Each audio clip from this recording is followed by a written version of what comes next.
Assalomu alaykum azizlar, mana 2025-yil 28-oktyabr. Mana yejevikalarimiz, mana sortlari amerikanskiy sort. Donalari 5 cm gacha bo'ladi. Mana kuzgi terimlari, bular oxirgi terimlari. Mana bag'dan gullab, bag'dan meva qilishni boshlaydi. Qishga chidamli -35 gradusgacha chidaydi.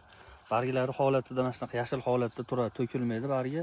Tanasida tikoni bo'lmaydi mana. Tanasida tikoni bo'lmaydi, bemalol terilaveradi. Buni hozir mevasini kilolarini 120 ming so'mdan sotilyapti. Kimga bo'ladi ko'chatlardan kerak bo'lsa, shu yerda ishonchli ko'chatlar bor. Pastki raqamga Telegram orqali zakaz qilinglar yoki kommentariyaga plus belgisini yozib ketinglar. Dastavkalarni qilib beramiz. Rosa ser hosil bo'ladi. Bahordan kuzgacha shunaqa etap-etap meva qilaveradi bular. Azizlar, ko'pchilik so'ragan yejevikalar yuradigan yo'layimiz 1,5 metr. Ko'chat bilan ko'chatning orasi 1 metrdan qilingan. Bugun 2025-yil 1-dekabr. Mana barglarni sovuq urmaydi, uni qizarishi mumkin, lekin sovuq urmaydi mana.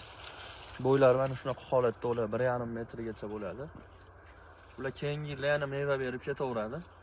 To'liq ma'lumot yana pastki raqamga aloqaga chiqib so'raverasizlar mana. Hammasi meva beradigan shoxlar bular. Ip tortib bergan xolos.